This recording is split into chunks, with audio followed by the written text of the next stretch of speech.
Hello everyone, welcome to Love and Philosophy. This is Andrea. Today we are talking about bioregionalism with Félix de Rosen. And bioregionalism is a philosophy that looks at sustainable boundaries, thinking of them as organized around more naturally defined areas, which they call bioregions, instead of the ways we tend to divide politically, for example, or even geographically. So it's a different kind of philosophy of how we're thinking about space, and it's a lot related to complex systems, which makes a lot of sense because Felix is a landscape architect and he's also a gardener. He's published books about gardens, very beautiful books, which I'll link to in the show notes. We talk about how he got into this, his education through Harvard in a completely different subject, and how he ended up finding his way to the land, or also just to finding a group of people that he understood and that understood him. If you listen to the last episode with Hanna de Jager, we actually talk about these same issues from a more philosophical perspective and thinking about loving and knowing. We mention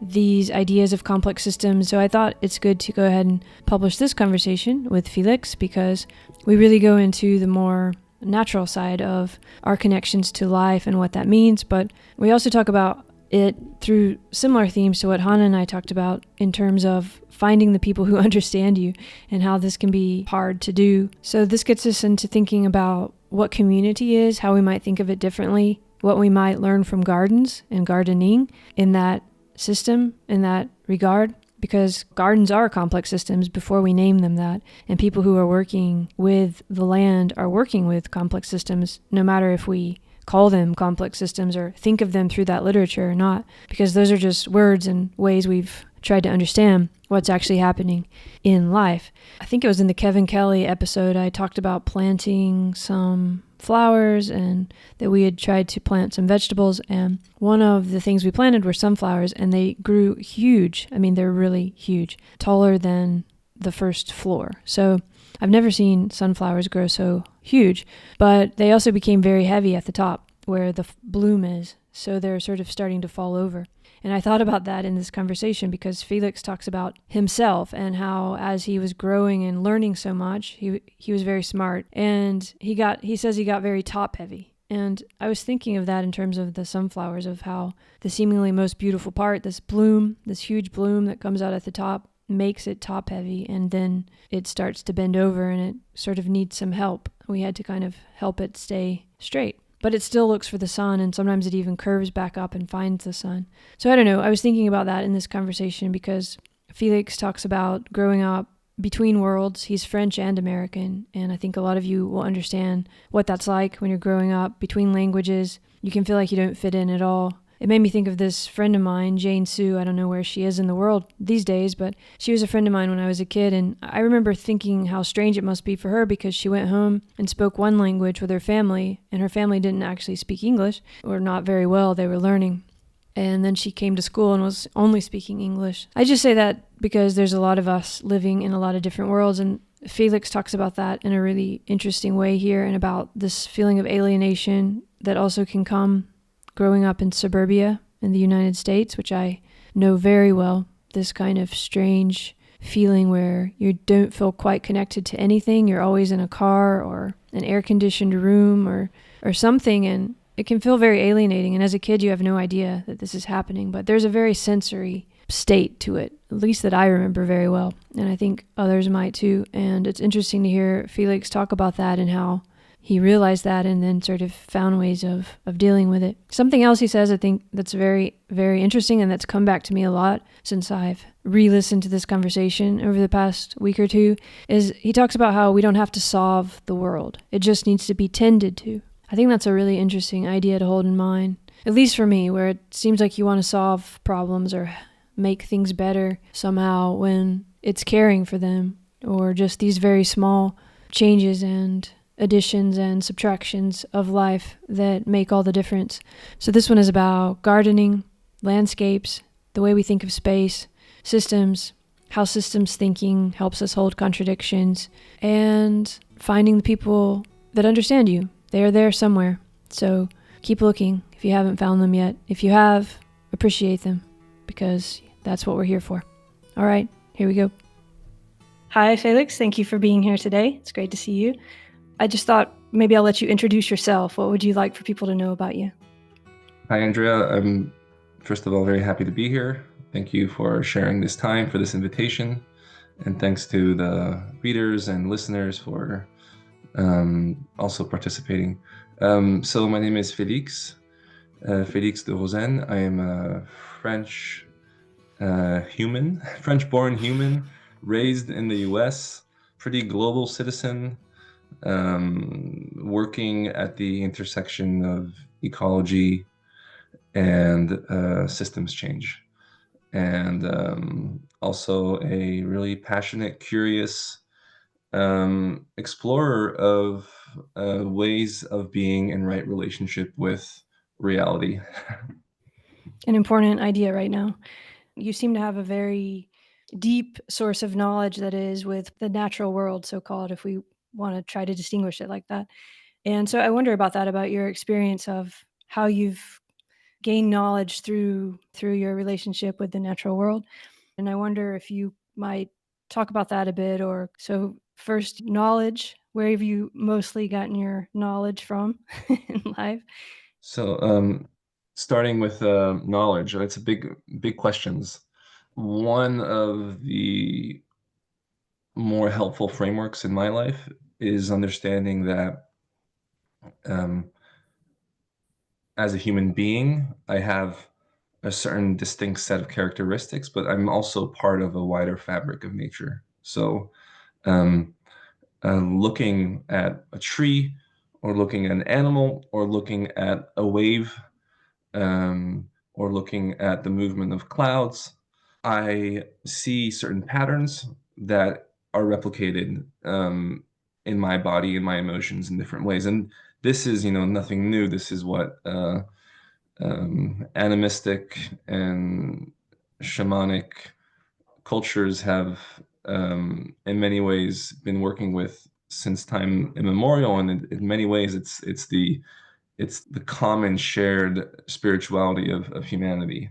And this way of knowing the world also is present in the monotheistic religions too, just with more layers of of, um, of ceremony or of doctrine in between that sometimes confuses things. Um, so I get my knowledge by understanding that there's a fundamental interconnection between humans and the living world.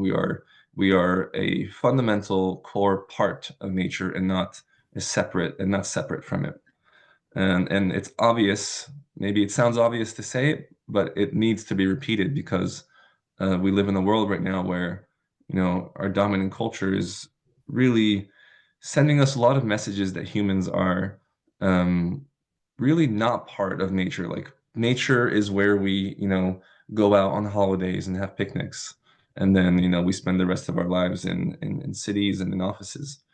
Um, I'm really interested in sort of where you were as a child and what nature was for you in terms of how you came in to know yourself or know the world, and how that connected into what you wanted to study in these systems of education.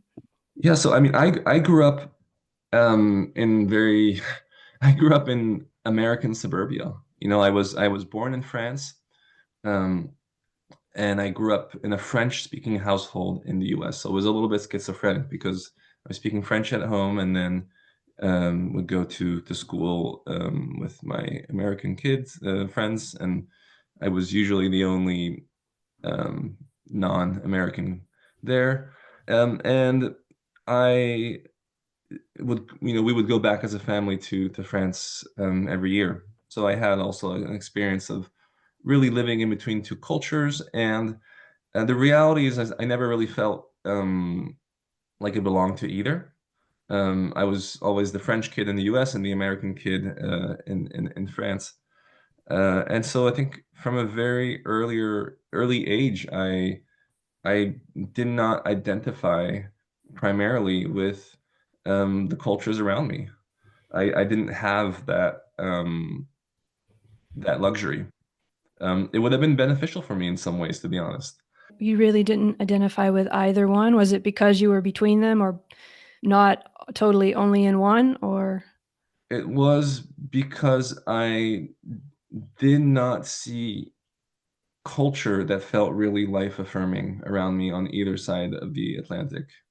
It took me this relationship with nature, this relationship with the living world, did not come to me easily. It came, I wasn't interested really in a rigorous way in plants until my late 20s when I, went to graduate school. I, um, in my early 20s and mid 20s, I went through a period of really difficult physical health, and that's what started opening the doors um, to being in better relationship with the living world. So I was going through a lot of physical pain, a lot of chronic fatigue, and I had absolutely no resources to deal with it. Like I mean, I could go to doctors and specialists, but it was totally unhelpful. And so I had to, learn by myself things, very basic things like, how to live healthily, how to take care of my body, how to eat well, how to understand myself better. And a lot of that process led me um, to the greatest source of rest and inspiration, which is, really the living world around us. I'm looking this way because I have a big window to a Yeah, it beautiful just looks landscape like here. light. It's just light Yeah. pouring in. So you said this word life affirming, or two words, I guess. So as a kid, you didn't, I guess I'm guessing you didn't grow up in the middle of a glorious natural park or something, or did you? Or what was not life like as a kid, how does that feel? Obviously you felt it, not that you would have said, "Oh, it's not life affirming" in those words, but what was it you were feeling then that you were missing? Yeah. Yeah. I mean, I'll use a philosophical term here. I'd say alienation. Mm. Um, American suburbia is, it's not unique, but it shares it's exported its model in many parts of the world, but it's very car focused. Um, it is a very inefficient use of land, and um, it optimizes for the individual, uh, and I think the reality is that that has served a really practical purpose. I don't want to discount the the positive aspects of giving people a certain level of freedom and material well-being, but there's a limit to how much that works. And I think as a kid I felt like there wasn't a larger vision in place in the culture that was really in tune with the full complexity of I'd say the world in general, but specifically, the region where we were living. And you know, people make fun of the U.S. for its strip malls, and these dozens and dozens of miles of a kind of concrete lined boulevards with just shopping center after shopping center. And there's unfortunately there's a lot of truth to that. And that was hard it's hard to experience as a kid because I didn't have the language to really understand why I didn't like it. In your work, you often talk in a very sensual way, and I think working with gardens, I mean, you've written this book, What's the Purpose of a Garden? Or The Purpose of a Garden? Yeah, you've A written about garden's gardens. You're a purpose. landscape architect. You're working in these issues of bioregionalism, which we'll get to, but there's always a sense of sensuality and of connection in what I've seen in your work, even if it's in the images that you choose, or and when I hear you talking about the alienation, it feels like the opposite of that. And I also remember from Hmm. my childhood where you come out of one box and you get into another one, the car, and there's a very different sensuality there that I remember as a kid. I couldn't have explained, but it does feel like alienation. What you were describing about your university years too, when you had this sickness, was that also a kind of alienation? Because you said no one could really help you. Is it similar to that feeling of almost being like in a separated from that sensual connection? It was a big part of it. Yeah. I mean, there's a lot of nuance and complexity to the story, but that is a core aspect of it. And how did you Is find? Yeah, go ahead. um very simply relearning what feels good and what doesn't, and then making decisions to change the course of my habits. Was that a And mental, like, noticing how you feel? Did you have to go to some meditation or something, or how did you come into awareness of these yeah, I things? mean, all it was a, you know, it's well, first of all, I'll say that it's an ongoing process, right? It's like a lifelong process.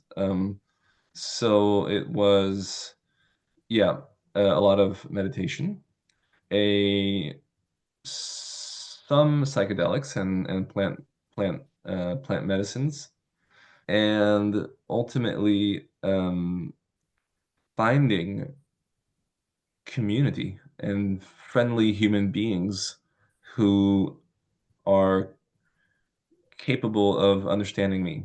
And it sounds, so na- simple and naive to say this, but it's like it is really rare it's important to find those people, because um, not everyone is capable of really working with you, understanding you. And it took me a very, very long time to realize that, oh, maybe I just haven't been hanging out with the right people.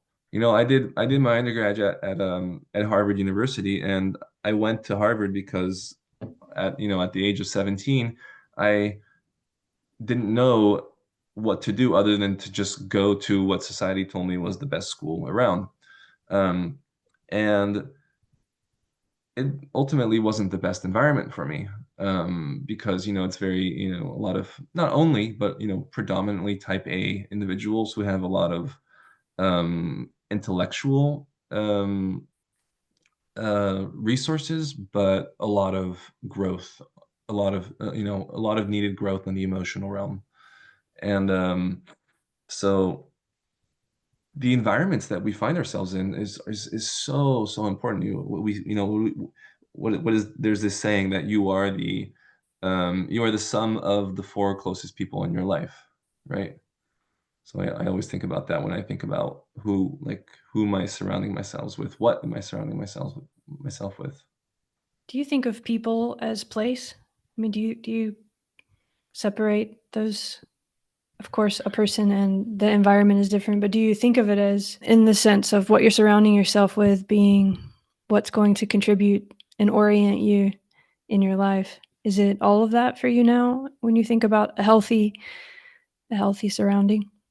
Yeah, I mean, I think my model is that humans are part of nature, and therefore people are part of place, whether they like it or not. Um, and but there's definitely a spectrum. There's the unique qualities of place, the landscape, the weather, the flora, the fauna, and that inevitably influences culture.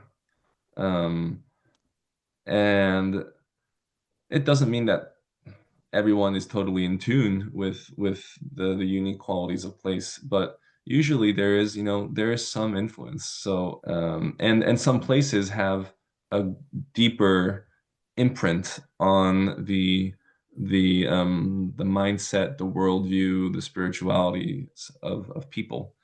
One of the things I really like about the San Francisco Bay Area, where I'm living right now, is that there is a really deep appreciation of place amongst many people here.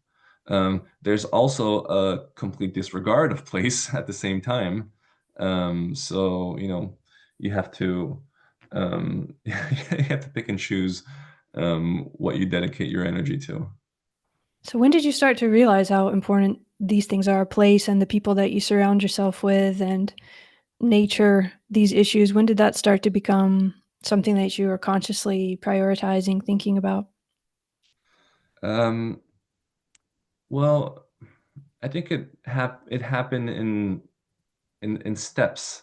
I've I think always oriented towards the beauty of the living world. So I've always, liked to visit and spend time in beautiful places. Of course, visiting beautiful places and living a professional life and is not always don't always go hand in hand. So I have kind of learned to loosen slightly my grasp, my controlling tendency of wanting to optimize for place and community and work. Um, all of those are incredibly important to my well-being and to anyone's well-being. So I have learned to not be perfectionist about it. And the San Francisco Bay Area is a place that has been a very good home for my learning over the last 8 years now. I guess I'm trying to understand how you got from that moment at Harvard where you were feeling what you just described, and yeah, how did you get from there to where you are now? Yeah, okay, that makes better. Yeah. Well, okay. Um, Really what happened was, I studied political science at Harvard. I had a brief career in marketing that didn't last very long. And 2016 rolled around, so that was 8 years ago or 9 years ago now. And 2016 was the year where I really started to dive deeply into, or to first dive deeply into the literature around climate. Uh, and where at the same time, I felt that I needed to take greater responsibility for um, my role within, like, on this planet. Um, Previously, I always felt a certain set of responsibility, but it was easy for me to just move around life and take a job here and take a job there and kind of, enjoy myself and learn a few things. And it was just, there wasn't really a lot of, um, I was missing at the time a deeper, like a framework to channel my energy. And so I really wanted to go back to school. And I looked at different types of programs. And, ultimately, I really just I went through the exercise of writing down what are the things that matter the most to me. And there were three things. They were nature, beauty, and people. And that led me to study landscape architecture. So I was at UC Berkeley for 3 years. I got a Master of Landscape Architecture there. And it was very helpful because landscape architecture is a very unique discipline that is, on the one hand, highly practical. It is about making a path or a staircase or a fence or a structure or foods to eat in in a way that people can use it. And on the other hand, it's also deeply philosophical and spiritual and conceptual. And so it was very good for me because, especially at the time, I was very head in the clouds, great ideas. I'd read a lot of philosophy, um, and but it was very ungrounded. Great ideas about how to save the world or something? Yeah, or like, things that the world, if only they knew this, or if only they understood this, then, Mm. things would be a lot better. And I think there's a certain point where I realized, like, I was very top heavy. Like, my knowledge was here, and I needed something to root it down in practical reality. And so that's why I oriented myself towards landscape architecture. Um, To And actually build something, make it happen with your hands is very different than just to have all these grand ideas. Yeah. yeah, yeah. And after school, after graduating, it was mid-pandemic, I worked as a gardener. I worked as a landscape designer, as a like a garden designer, mainly for kind of wealthy residents of the Bay Area. I took on a few design jobs, designing installations, and ultimately, I realized that I needed to find some type of mid ground between the the um, the conceptual and the grounded and practical, between the system and the and systems thinking and place-based thinking. And that's how I ended up really orienting around the work that I'm doing now with the BioFi project, which is an organization which is um, one of the leading voices in um, bioregionalism, and the way that we go about it is by helping communities around the world um, develop tools that can welcome money, finance, capital into projects of social and ecological regeneration.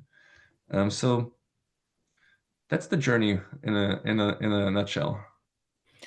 Yeah. What is bioregionalism for those who've never heard of it? This is a idea I'm hearing a lot more Hmm. often lately, and I imagine it has very old roots. But this term, is it a new term? Is it an old term? What is it? Yeah.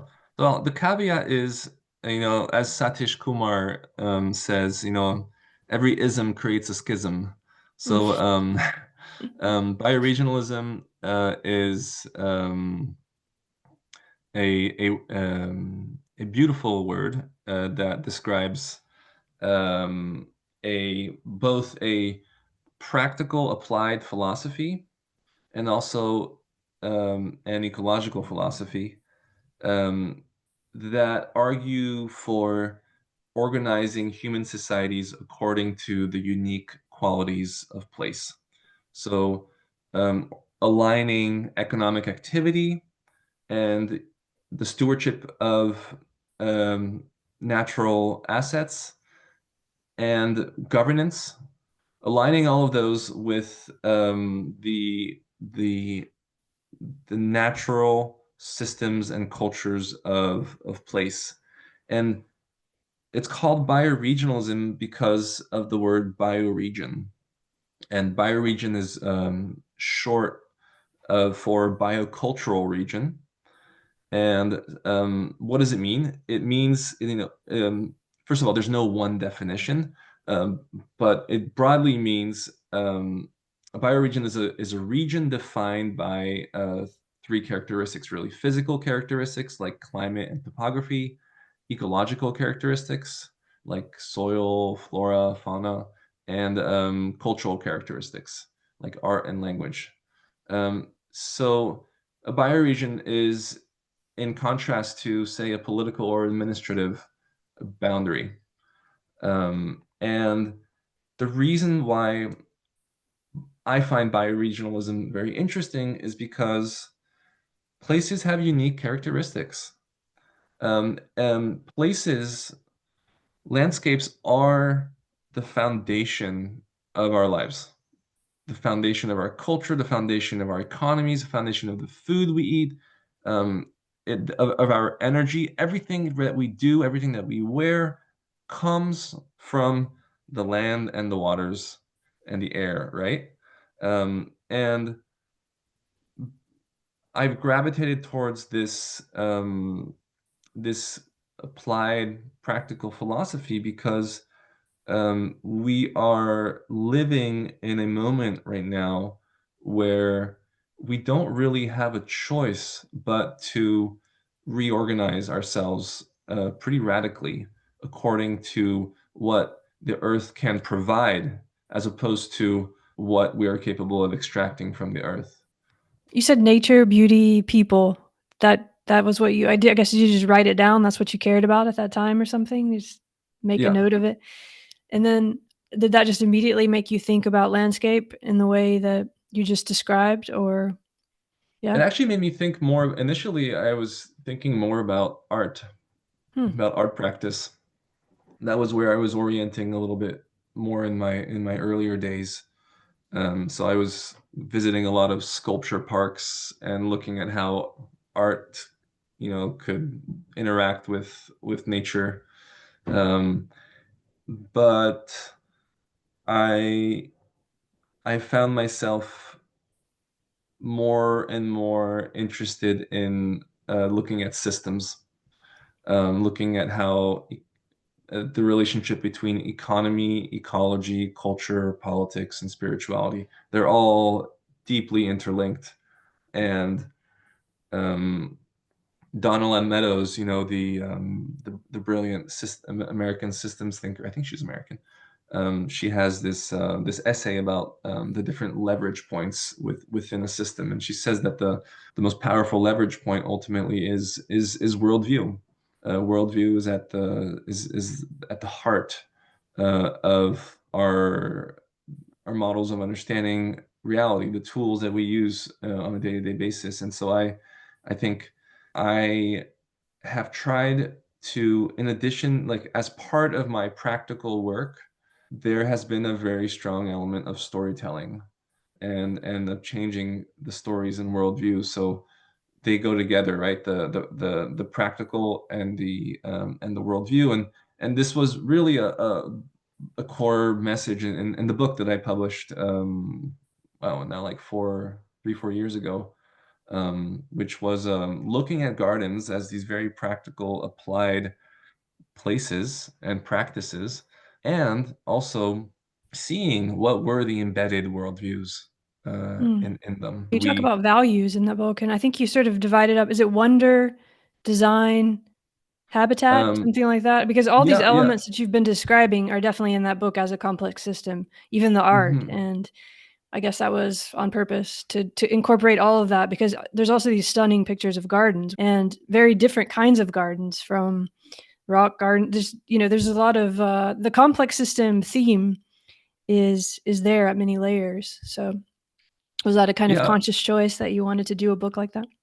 absolutely. Well, I mean, the goal was really, how do we stop thinking of the garden as this little piece of nature that exists in our front yard or our backyard, and instead think of it as a way of being that is in fact everywhere, regardless of where we look. So, you know, the garden as this kind of white picket fence in the front and backyard in many ways is the problem. Yeah, it's like the lawn or something. These things we just Yeah. assume are categories that exist that we don't change, and yeah. Yeah, and so there's some very strong political reasons for why that is the image that we have of the garden. There's this a thinker that I really like, Vanessa Andreotti, has Yeah. this exercise, where she asks people, draw me corn, draw me a piece of corn, and everyone draws a yellow corn with like these green stalks. Whereas in reality, most of the corn in the world, is like traditional corn is not yellow. It's multicolored. It's blue. It's green. It's white. It's red. And so we have, I think, a very normative, culturally conditioned understanding of what gardens are and nature are. And the book was really an attempt to really kind of ignite some other ways of thinking, specifically um, around to n- non-Western ways of appreciating gardens and nature, looking at indigenous cultures, but also um, looking at artists and how they have been thinking about like using materials in interesting ways, and also looking at places that are not in the core center of conventional discussions. In the book, I look at some of the gardens built by homeless people in Oakland.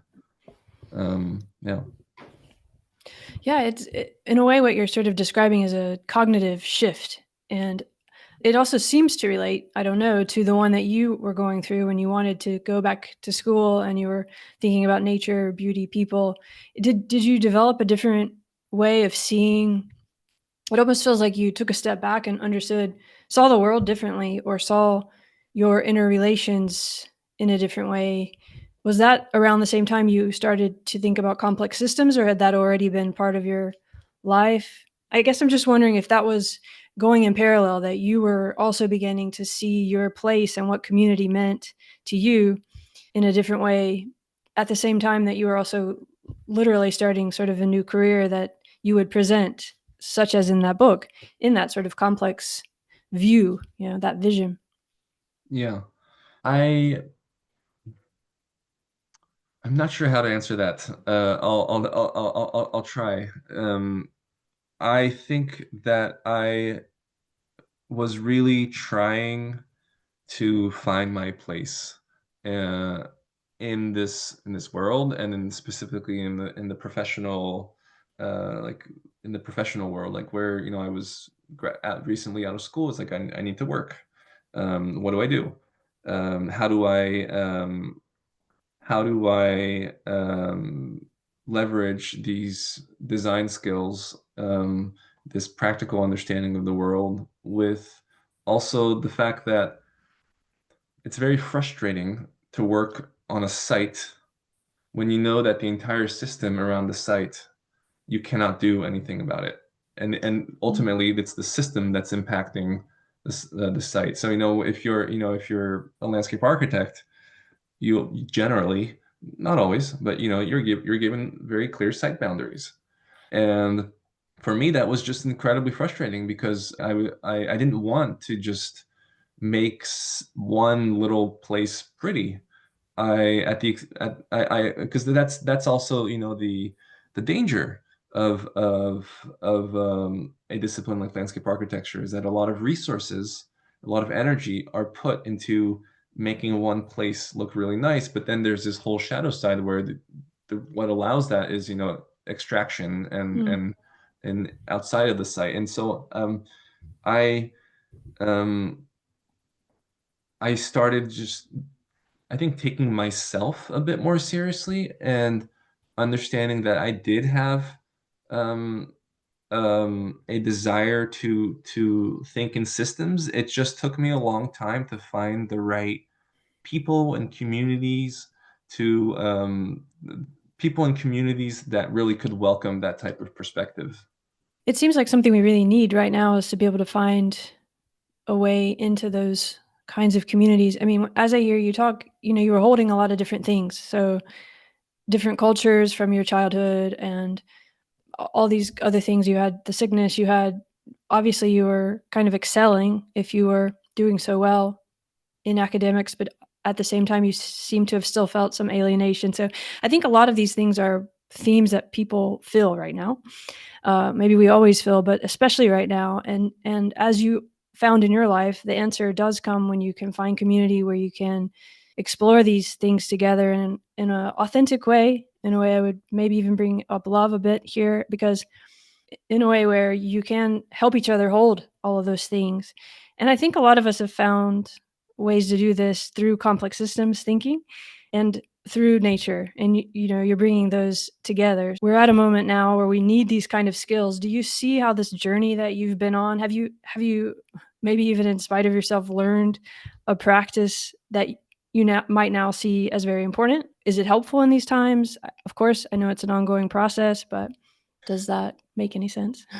Is a particular practice helpful, or the practice of political science? Being able to see the world through the lens of the complex system and being able to understand the interrelation of what you're thinking about and orienting towards, and nature and community. Hmm. Well, I mean, I don't. I mean, I think it's absolutely critical to have a systems understanding of the world. Yes, That doesn't mean that that everyone should do that. I think it's a very helpful tool. But, not everyone. There's also nothing wrong with just being a gardener or having a more.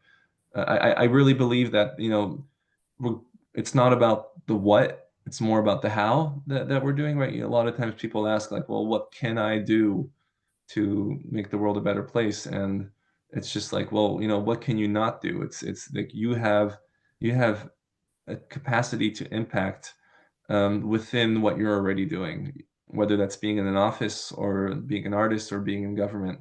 I think what systems thinking brings that is particularly helpful is it's a certain realism. Our challenges as a civilization right now are actually very, very complex. And systems thinking allows us to recognize that complexity so that we're not naive about our responses. Systems thinking also allows us to hold contradiction, um, because um, it allows us to hold contradiction and to not have simple stories that we use as psychological crutches that in fact don't lead to an honest relationship with reality. And so I'm a really big advocate in what Donna Haraway calls staying with the trouble, which is essentially another way of saying that, we have to learn how to be with uncertainty, with difficulty, with challenges, and we have to learn to love them. And a large part of the problem of the world today is that we first of all, I think that we think of solutions. We think the world has to be solved. And I don't think that's a helpful framework. I think the world has to be tended to, but there's a certain violence to actually wanting to solve um, very complex problems. Um, yeah. Yeah, I guess that's what I was trying to get at a bit too, because yes, not everyone needs to be calling themselves a systems thinker or studying complex systems or whatever. These are just words we put on a lot of ongoing actions. But I think a gardener is already working with what we're calling complex systems. I mean, that's so many layers of living, ongoing life. They probably understand it better than people who've just studied complex systems. So it might even be it's another path into being able to hold the Mhm. paradox or hold these contradictions, which seems to be a theme in a lot of people's lives right now that's helping them, like to be able to take that step back and be able to hold what seem impossible or seem irreconcilable, I guess. Is bioregionalism, how do I connect it to that idea of, because right now it does seem hard to hold all of this. We might have on the one hand tariffs, like blocking out all of this ongoing interconnected stuff. And at the same time, we do have this push to be in our region and connected to the place where we are. And there can just be a lot of messages of that we're trying to hold that can seem contradictory. And I wonder, in your work with bioregionalism and with polycultura, if you've seen all these differences that you're having to hold, if you found new ways of holding them, especially these very extreme dichotomies, for example, in the United States of uh, left and right, or us and them, in whatever way one might put it. Well, I think that I'm gonna do my best to answer that question because there's a lot there. One way of thinking about bioregionalism is really as a social process of bringing the inhabitants, the citizens of a landscape, of a bioregion, of a territory, of a watershed, bringing them together and asking, how do we build a common vision for this place? Um, to ask that question is not just a playful exercise, although it should be a playful exercise. It's deeply existential. Not asking that question means relying on systems that are destroying the planet and us along with it. So in that social process, we confront all the messiness and contradictions of human beings. We confront business interests that have a certain set of incentives with the interests of government and municipal authorities, which confronts with the interests of homeowners, families, artists, scientists, academics, white collar workers, blue collar workers. Like um, there's there's a lot there, and they need in a way to develop a coherent vision. And um, a lot of the work that needs to be done in the process of bioregioning is really creating a participatory process where people feel invited to engage with a messy situation. And that's a like no one want like few people want to do that, right? Because we've been sold a model of politics where the way that we have agencies by voting once every 4 or 5 years. That's absurd when you think about it. It's a delegation of our responsibility instead of an assumption of agency. And so I consider bioregionalism as a way to rekindle the fire of agency, to rekindle the desire to work with messy, complex systems that have been getting messier and more complex because they are not in our hands.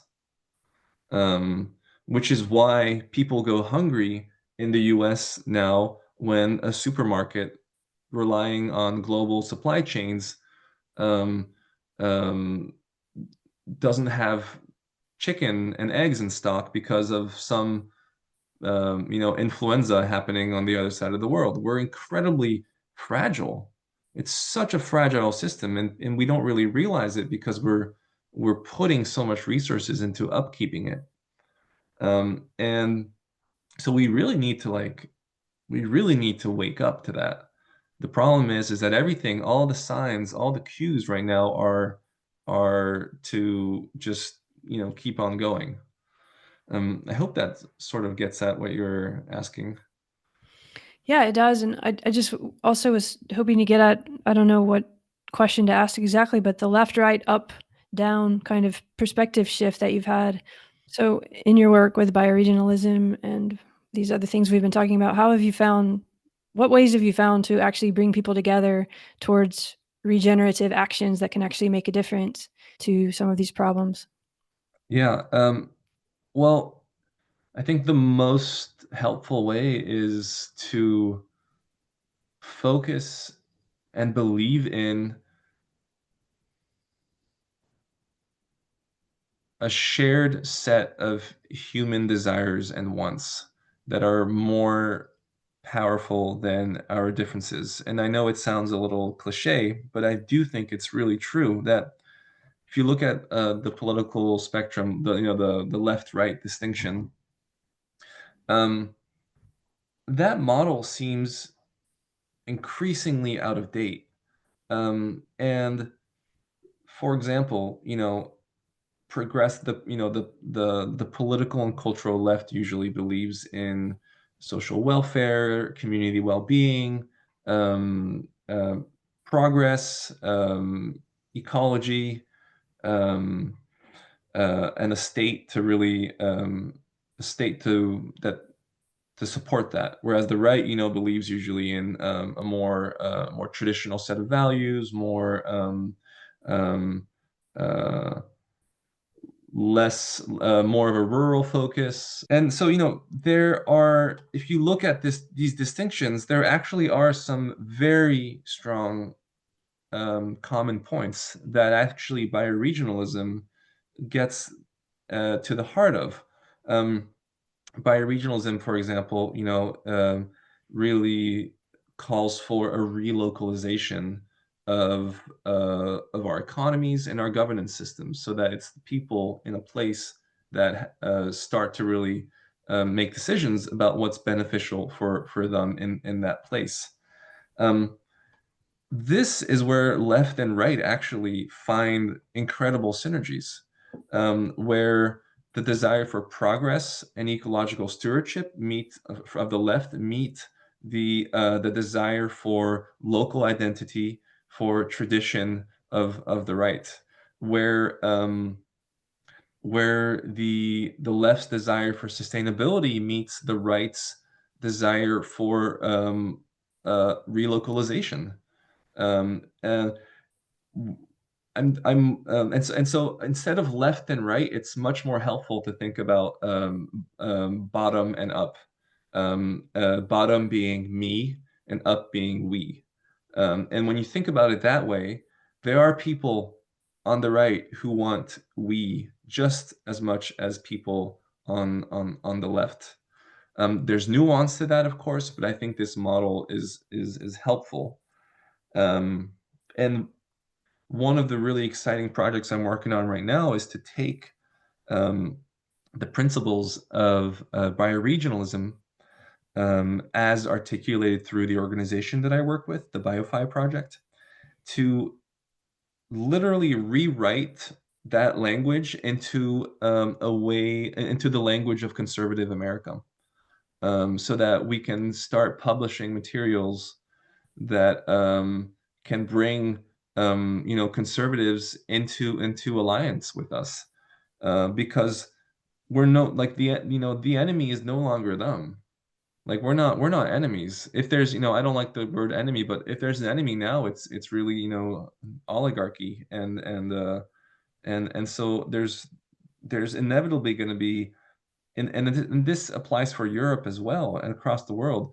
There's going to be increasing amounts of dissatisfaction on people who formerly identified as being on the right with the way that politics are going, and there's really a lot of really interesting efforts and initiatives happening all across the world, and particularly in the US, around post-partisan politics, which is really what bioregionalism is about. It's like, okay, let's get over the tragedy, and let's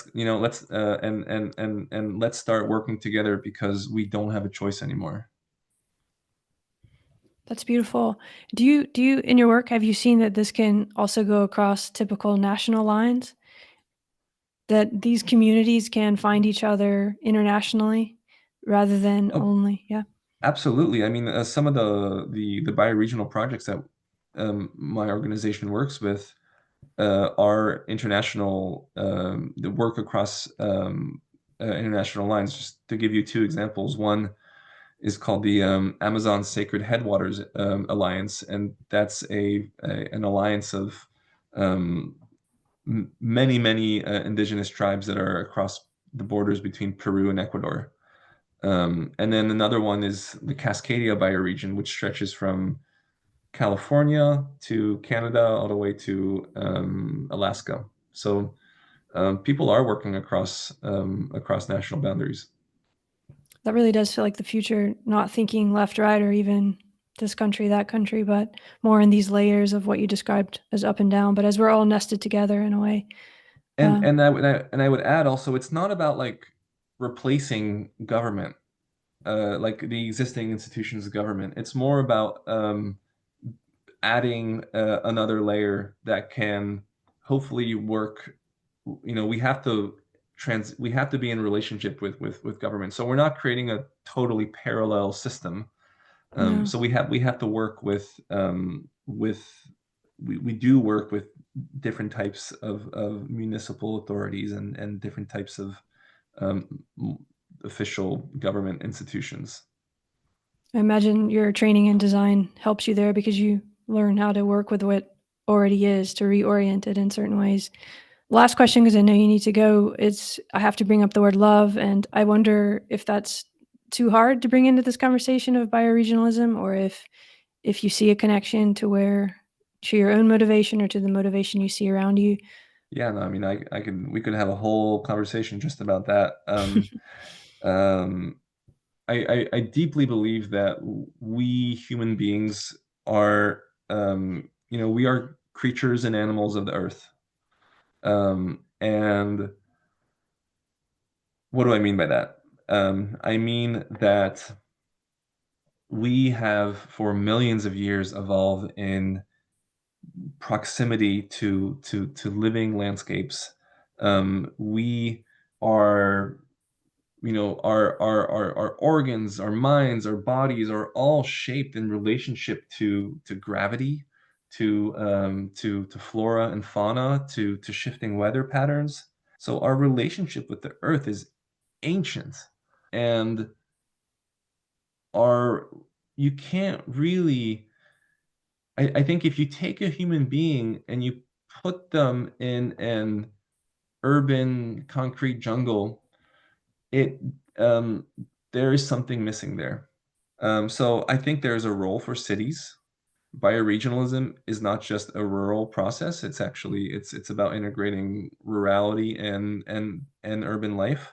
But a human being that is, I think, divorced from other forms of life, more than human forms of life, I think is fundamentally alienated. And so love is really our in this context, love is our recognition of our deep, deep interdependence with the earth. That you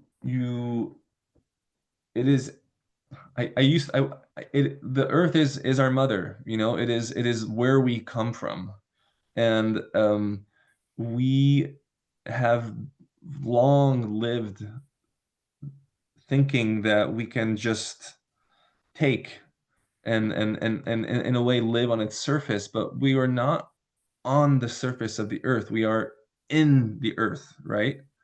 And the earth also extends, the atmosphere extends, I don't know how far up, but it extends pretty far up, and we are really in it. And I think bioregionalism is largely, it's beyond being like a social and political and ecological philosophy.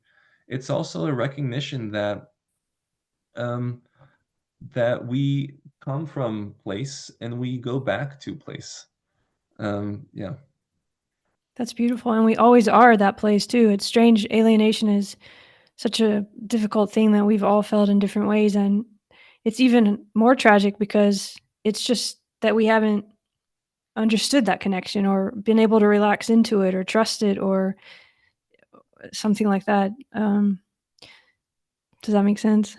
Yeah, that makes sense. And I would say, I don't, I'm very careful about not fetishizing or romanticizing indigenous cultures. Um, but anyone who has spent significant time with indigenous cultures realizes that, and I'm generalizing here, that they have a much longer relationship with Mother Earth than we do. And I say we, I'm talking about myself and people from kind of the urban West industrial civilization. We are only a few generations removed from that. So it's actually very much alive in us. If we it's evolutionarily programmed in us. So it comes back, I think, very quickly. And bioregionalism, in this sense, is nothing new. We have been bioregioning since we've been human beings, in the sense that we have been learning how to be in place. It has just come up as a term recently, starting in the 70s, but now with a kind of a renewed emphasis because of the polycrisis and the times we're living in. It has come up with renewed emphasis because we realize that we need to that we are indigenous to this planet, and so we need to find and create ways of recreating social, economic, political systems in line with that. That just reminds me of the way we started with getting out of one box and into the other box in the car, and how that's from what you just described with the indigenous kind of way of being in the world. That's still part of us. Maybe this is some way that we can understand that those kind of systems actually do have a direct effect on how, what's possible for us, how we feel, what we want, and how we build the future, I guess. Mm-hmm. Yeah. I really like, there's a term that's been helpful that a friend of mine introduced me to, which is ADD, which stands for Agency Deficit Disorder. And it's a way of speaking about how one of the biggest struggles we have today is in the lack of a sense of agency. And we need to create support systems for each other. We need to signal to each other that we can work together, and we need to do so at scale. I think that type of signaling, the stories we share, are and the kind of the aesthetics also of how we share that are really an important thing to pay attention to today. Does that give you hope when you see that? Absolutely. Yeah. I mean, I think we have all the resources and all the capacity to change things. We just need to actually believe that we can. Wonderful. Well, you and your colleagues are showing ways we can do it. So how do we connect with you, or how do people find out more? The organization I work with is called the BioFi project. So there's our I'll put all website, the biofi.earth. And that's the main way. Yeah, I have my own personal artistic design website, which is polycultura.com. That is interesting and fun to explore as well. Well, it's been wonderful to talk to you, and I really appreciate everything you've said today. I think you made some really resonant points there that will be helpful. So thank you, and thanks for the work you do, and good luck. Thank you, Andrea. I feel like we could keep on talking for a long time, and I hope this is not the last conversation. Yeah, I think we were just getting warmed up, to be honest, but that's the time we had for today. But let's just hit pause for now and come back another time. All right, thank you. I really appreciate it. Thank you, Andrea. All right, be well. Bye-bye. Bye.